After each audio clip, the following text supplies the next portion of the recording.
Boa noite. Começamos com você, Caio. Suas primeiras considerações, então, por favor. Bom, as revelações sobre o caso Queiroz, elas não dizem respeito ao governo federal, nem ameaçam a instituição da presidência da República. Mas elas desgastam a imagem do presidente e a imagem da família do presidente. A alegação de desvio sistemático de verbas de gabinete promovidos aí por assessores parlamentares do agora senador Flávio Bolsonaro e os depósitos mal justificados na conta da agora primeira-dama ao longo aí dos anos levantam fundadas suspeitas de irregularidade. Embora a gente viva aí sob a égide da presunção de inocência e da garantia do contraditório, há de se reconhecer que as acusações que vão aí se desenhando, elas parecem plausíveis e verossímeis. Por isso, juridicamente, só nos resta aguardar o desenrolar do processo para conhecer o teor da defesa das partes investigadas. Lembrando que, ainda que o presidente seja implicado nesses episódios, a Constituição Federal assegura a ele o que a gente chama de imunidade penal temporária, nos termos do artigo 86, parágrafo 4º, que diz o seguinte: o presidente da República, na vigência de seu mandato, não pode ser responsabilizado por atos estranhos ao exercício de suas funções. Então, em outras palavras, enquanto presidente, ele não pode ser processado por fatos anteriores à sua posse. Mas esse privilégio fica restrito ao mundo jurídico. O presidente e a sua família nunca serão imunes ao julgamento popular e à opinião pública. E o povo costuma ser um juiz rigoroso, que decide aí de forma sumária e inapelável.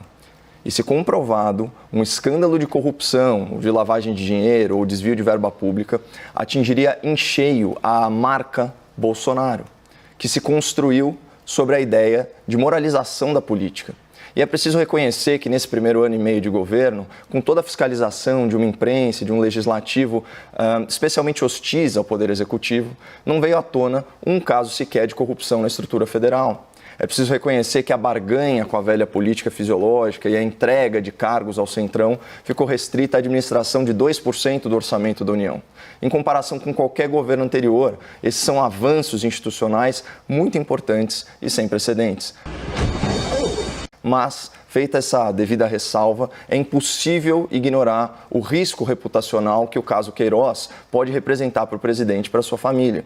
Em linhas gerais, reputação é um conceito que um grupo ou que uma sociedade tem sobre determinada pessoa, considerando aí os seus vícios e virtudes, a sua trajetória e sua posição atual. E a origem latina dessa palavra é muito interessante. O verbo putare, ele significa pensar ou estimar o valor de alguma coisa. E o prefixo re traz aquela ideia de repetição. Portanto, reputar em latim significava pensar, refletir sobre algo. E essa reflexão coletiva sobre o valor de uma pessoa, nós chamamos de reputação. E uma boa reputação é o maior ativo de um líder político. Só que da mesma forma, invertendo a polaridade, uma má reputação traz desconfiança, traz descrédito. E por envolver aí muitas questões subjetivas, de foro íntimo e de percepção social, pessoal e social, muitas vezes uma mera suspeita, não confirmada ou não comprovada, é capaz de arruinar uma reputação. Falando do latim, os historiadores romanos eles relatam um episódio bem curioso, que é a separação de Júlio César e Pompeia, que foi a sua segunda esposa. Então, de acordo com os relatos antigos, Pompeia ela ofereceu um festival religioso só para mulheres, mas um camarada disfarçado de moça conseguiu acessar o evento, supostamente para seduzi-la. Esse cara foi capturado e julgado por sacrilégio, esse era o tipo penal, vamos dizer assim, mas ele foi inocentado por falta de provas de que ele tinha efetivamente aprontado alguma coisa. Mesmo assim, César se divorciou de Pompeia com a seguinte justificativa: minha esposa não deve estar nem sob suspeita. E aí daí vem aquela famosa frase: a esposa de César não basta ser honesta, ela tem que parecer honesta. Por isso seria tão ruim restringir as explicações da família Bolsonaro sobre o caso Queiroz aos autos do processo. O cidadão brasileiro merece ouvir a verdade da boca dos envolvidos em primeira mão.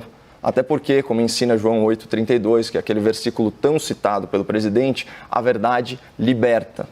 Claro que, se a verdade for uma constatação de um crime, é mais provável que ela aprisione, mas pelo menos nesse caso, ela libertaria muita gente das amarras da idolatria a políticos. Vamos então às suas primeiras considerações. Bruno, por favor. Obrigado, Mona Lisa. Obrigado, Caio. Acho que a gente vai novamente discordar. Minhas amigas, meus amigos, boa noite.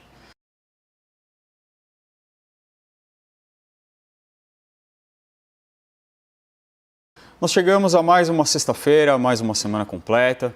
A gente está cansado do trabalho, do isolamento social.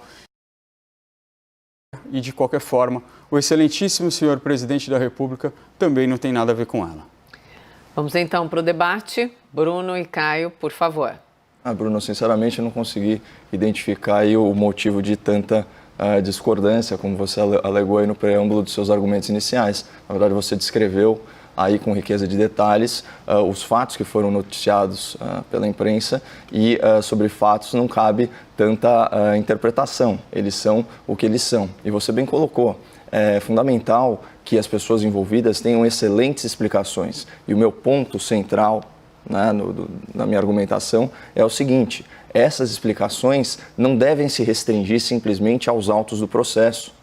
Seria muito melhor que as pessoas envolvidas, especialmente da família presidencial, viessem a público, certo? Para prestar esses esclarecimentos. Eu acho que é o mínimo que os apoiadores, especialmente, né, os apoiadores do governo e, claro, todo cidadão brasileiro em geral, merecem. É uma questão até que transcende a legalidade e ela já orbita aí no campo da moralidade. Então, esse é o ponto. Outra coisa que eu gostaria de destacar, eu achei interessante a sua menção ao COAF, né, que é o Conselho de Controle de Atividades Financeiras. Posteriormente, foi um órgão, né, de inteligência, olha só, né, falamos disso, a diferença entre dossiês e relatórios. O COAF produzia relatórios de inteligência financeira, identificando movimentações atípicas a partir da coleta, né, da reunião de dados de instituições bancárias ao redor do país. Infelizmente, o Supremo Tribunal Federal, uma decisão inclusive do Dias Toffoli, barrou centenas e centenas de investigações de âmbito nacional, né, que foram provocadas por esses relatórios, um pretexto jurídico bem questionável. Então, mais uma herança ruim para o Brasil que veio desse processo. Então, é muito importante a gente ir lembrando como isso, embora não afete diretamente ou juridicamente a presidência da República e o governo, como todo esse escândalo e como o caso Queiroz tem sido deletério aí para o Brasil. Eu escrevi um artigo há pouco tempo, em um jornal de grande circulação aqui de São Paulo, que se chamava COAF, esse ilustre desconhecido. Porque muita gente fala do COAF, mas muito pouca gente conhece realmente como funciona. E de inteligência financeira, por isso, deve ficar atrelado ao Ministério da Economia, ao Ministério da Fazenda, como se quiser chamar ele. Bom, eu queria abordar, já foi uma excelente explicação aí sobre esse órgão de inteligência financeira que produz relatórios e que de forma alguma deveria ter aí as suas atividades bloqueadas por uma decisão judicial monocrática, arbitrária, que atrasou a justiça brasileira.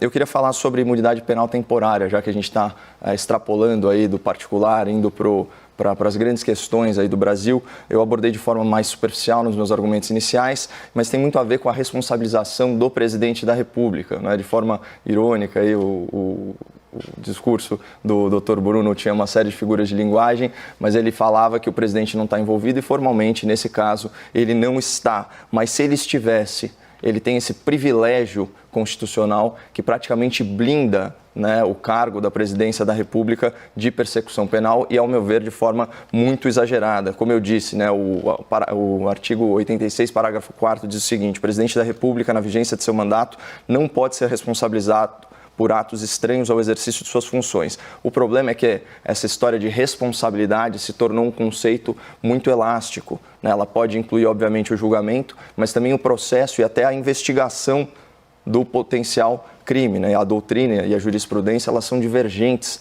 nesse sentido. Agora, eu fico perguntando, qual que é o problema que se investigue o presidente da República, desde que fique suspenso o julgamento depois. Porque, de fato, a ausência de julgamento implica a ausência, pelo menos temporária, de uma condenação. Então, isso já protegeria o cargo da presidência da República. Agora, você impedir investigações e até mesmo o curso do processo, na verdade, só tem qual efeito? O efeito de atrasar a justiça aos moldes do que foi a decisão monocrática do senhor Dias Toffoli, que eu já critiquei. Então, vamos dizer assim, a responsabilidade do presidente ela fica muito restrita.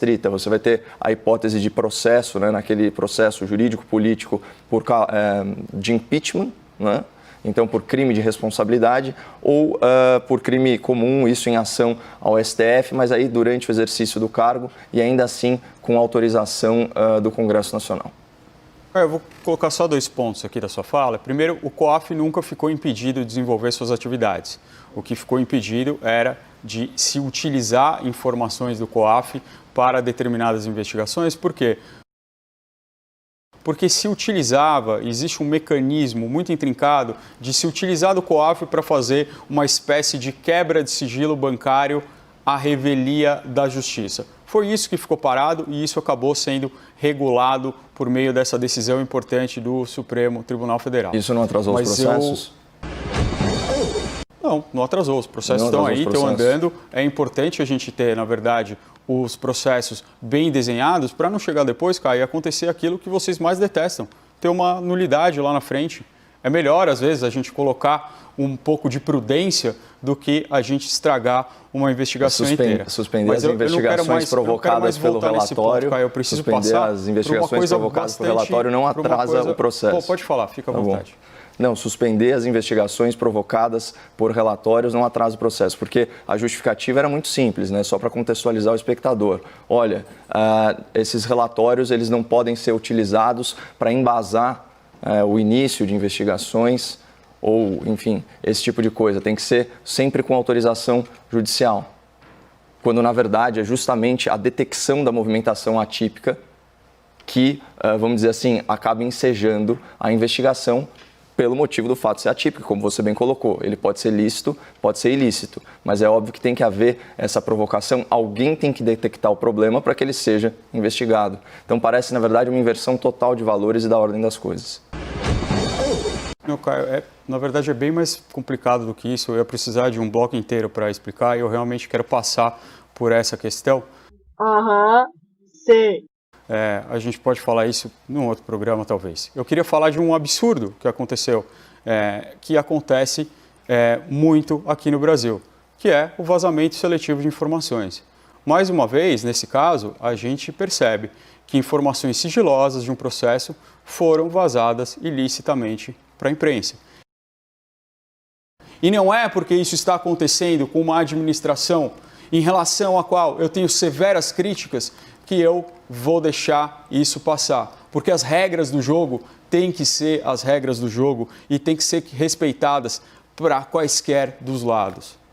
Bom, doutor, eu certamente não partilho desse elitismo de excluir a conversa de esquina do debate público. Na verdade, cumpre a nós, comunicadores, e a pessoas como você, que são especialistas, de uma forma mais simplificada, trazer esse tipo de informação especializada ao grande público, né? Nós vivemos uma democracia e a nossa opinião conta como a de todo mundo. Aliás, não fosse esse intenso debate público, a gente não estaria passando por essa verdadeira revolução. Porque se nós pararmos para pensar, o caso Queiroz, né, gerado aí a partir daquela identificação das movimentações atípicas pelo COAF, né, com uma lista impressionante de mais de 2 dezenas de parlamentares fluminenses, né, alguns aí com movimentação de milhões, o caso Queiroz, para os padrões que nós estávamos acostumados, se é que a gente pode falar assim, né, embora de fato não exista o que se chama de crime pequeno, é um roubo de galinha. Se você comparar com mensalão, são verbas milionárias, ou petrolão, que são verbas bilionárias, ainda assim parece que a sociedade acordou e os políticos parece que cada vez mais vão ser responsabilizados, inclusive por questões relacionadas ao passado, por questões de menor valor financeiro. Isso é uma tremenda evolução. Se nós pararmos para pensar, dezenas e dezenas de milhões de brasileiros votaram num candidato à presidência da República nas últimas eleições que respondia a mais de 30 processos e inquéritos por acusações gravíssimas como improbidade administrativa, enriquecimento ilícito, ocultação de patrimônio, formação de quadrilha, corrupção passiva. Inclusive já tem aí algumas condenações até por falsidade ideológica eleitoral. Então é essa mudança de mentalidade que eu acho que a gente pode extrair aqui como algo positivo, né? Como o contorno brilhante aí dessa nuvem negra, né? Que assola o país e que, como eu disse, bastaria explicações simples, né? Para tirar essa sombra da família presidencial e acabar com isso. Mas, por algum motivo, essa não tem sido a estratégia de defesa adotada pelo senador e pelos seus assessores parlamentares. E eu não sei qual que vai ser a estratégia da primeira-dama, mas parece caminhar no mesmo sentido, infelizmente. Vamos para os argumentos finais, com o tempo maior, 1 minuto e meio para cada um. Começamos com você, Bruno, por favor. Obrigado, Mona Lisa. Caio, eu queria só lembrar ao telespectador que essa condenação por falsidade ideológica, imagino que você esteja se referindo ao candidato Fernando Haddad, ela foi revertida no tribunal. Essa sentença de primeiro grau era uma sentença de quase 300 páginas, que era uma coisa inacreditável. Falava de filosofia, de teoria geral do direito, era meio incognoscível. Eu queria ir num ponto fundamental. Caio, se nós discutíssemos na esquina e tivéssemos opiniões políticas sobre a ciência aeroespacial, nós teríamos milhares de mortos todo ano porque os aviões não conseguiriam voar.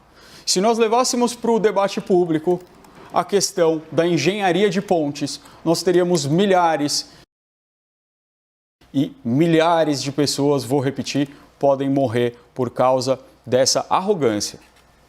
Caio, seus argumentos finais? Falando em mortes, doutor, eu só queria lembrá-lo aí que discussões e debates não matam, né? E não é o povo brasileiro que profere as sentenças, mas é o povo brasileiro que está perfeitamente apto a criticá-las. Não é o povo que constrói avião, mas é o povo que os utiliza e está perfeitamente apto a criticar os serviços das linhas aéreas. Então, você não coloque palavras na minha boca e não inverta a ordem das coisas. O que eu estou discutindo aqui justamente é esse elitismo de você querer alienar as pessoas do debate público. É óbvio que ninguém é especialista em tudo. A gente sabe o perrengue que a gente passa para colher informações quando os temas do debate estão um pouquinho mais fora aí da nossa zona de conforto. Não se trata absolutamente disso. Agora, se você quiser deixar a justiça para ser um assunto exclusivamente da alta cúpula do judiciário, você vai ter exatamente o que nós temos agora. Uma bandidolatria, um Supremo Tribunal